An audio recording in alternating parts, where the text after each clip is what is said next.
A história é fascinante, enfeitiça. Nesse 4 de novembro de 2020, aniversário do assassinato de Carlos Marighella por agentes da ditadura, eu faço um passeio na continuidade histórica da família Marighella. Carlos Marighella foi o filho mais velho de 8 irmãos, cujo pai era um imigrante italiano, Augusto Marighella, que veio da região da Emília-Romanha, e de uma baiana negra, Dona Maria Rita, filha de negros escravizados e neta de africanos escravizados. Tudo indica que era uma mulher de ascendência alçá, portanto malê, dos malês que fizeram a grande rebelião do começo de 1835 na Bahia, a revolta dos malês, que cada vez começa a ser mais conhecida pelo povo brasileiro. Dona Maria Rita era uma mulher, era uma católica fervorosa, que, como eu brinco na biografia do primogênito dela, né, não saberia viver sem os padres. Já o seu Augusto, embora não fosse um militante anarquista, ele era patrão, era dono de uma oficina mecânica, ele tinha profundo desprezo pelos padres, um anticlericalismo que lembrava o dos anarquistas. O filho deles, mais velho, se tornou um militante comunista e combateu os combates, né, que o transformaram num dos protagonistas das lutas sociais do Brasil no século XX, e influenciou profundamente movimentos revolucionários e contestatórios mundo afora. O Carlos Augusto Marighella, filho de Carlos Marighella, tinha como mãe uma militante. Ao nascer, a mãe dele era uma militante do Partido Comunista, do PCB, Dona Elza. Dona Elza embalava o sono do filho, Carlinhos, com uma música que falava do chefe de polícia do então Distrito Federal, Rio de Janeiro. Quer dizer, malhava o chefe de polícia. Foi nesse mundo que o Carlos Augusto cresceu, até se tornar, na adolescência, um militante comunista, um militante do Partido Comunista Brasileiro. Depois do assassinato do pai dele, em 4 de novembro de 1969, o Carlos Augusto manteve a militância sindical, a militância política, como um quadro do PCB da Bahia. Até que em 1975 ele foi preso, junto com outros camaradas, numa operação do Centro de Informações do Exército. Uma equipe de Brasília foi para Salvador, equipe essa comandada por um oficial de nome Carlos Alberto Brilhante Ustra, que pouco tempo antes, até 1974, tinha comandado em São Paulo o maior campo de concentração montado pela ditadura, que foi o DOI, Destacamento de Operações de Informações do Segundo Exército.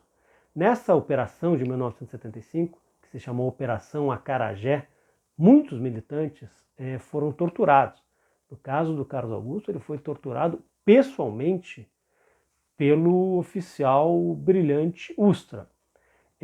Pegou um tempo longo de cana, o Carlos Augusto, e continuou a militância dele até se tornar deputado estadual na Bahia. O pai havia sido deputado federal e membro da Assembleia Nacional Constituinte de 1946, eleito em 1945 na Bahia.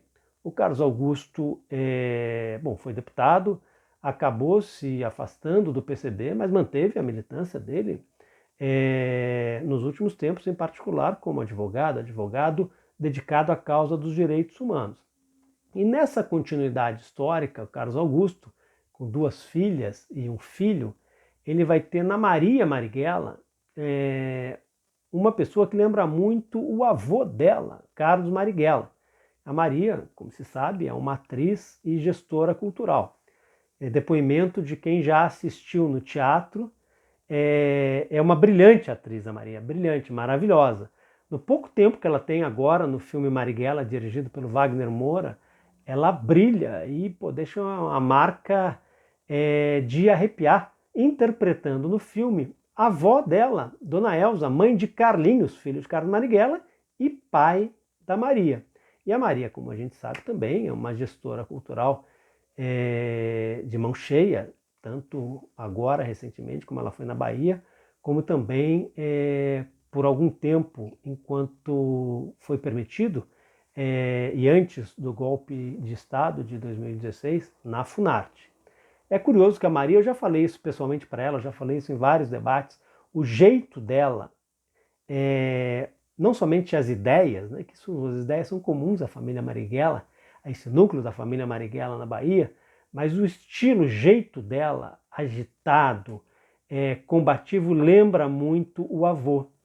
E o curioso é que o Carlos Augusto Marighella, pai da Maria e filho do Marighella, é um homem que é um sósia do pai, muito, muito parecido com o pai, mas o jeito de ser, a disposição para a luta, a inquietação para fazer coisas e não se deixar derrotar pelos tempos ruins, como disse Marighella, ele sempre vem, fazem da Maria uma pessoa muito, muito parecida com o avô.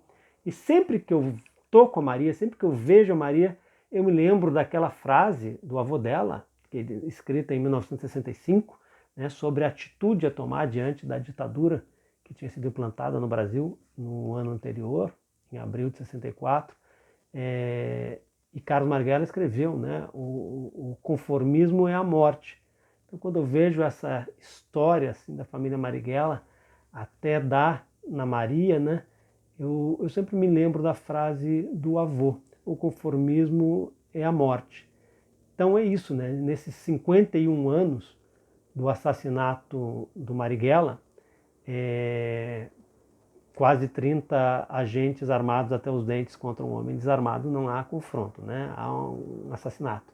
Nesses 51 anos do assassinato do Marighella, esses 51 anos me fazem pensar sobre a continuidade da família, né? Da disposição de luta da família. Como eu disse, a história fascina, né? E empolga e enfeitiça. É isso aí. Aquele abraço.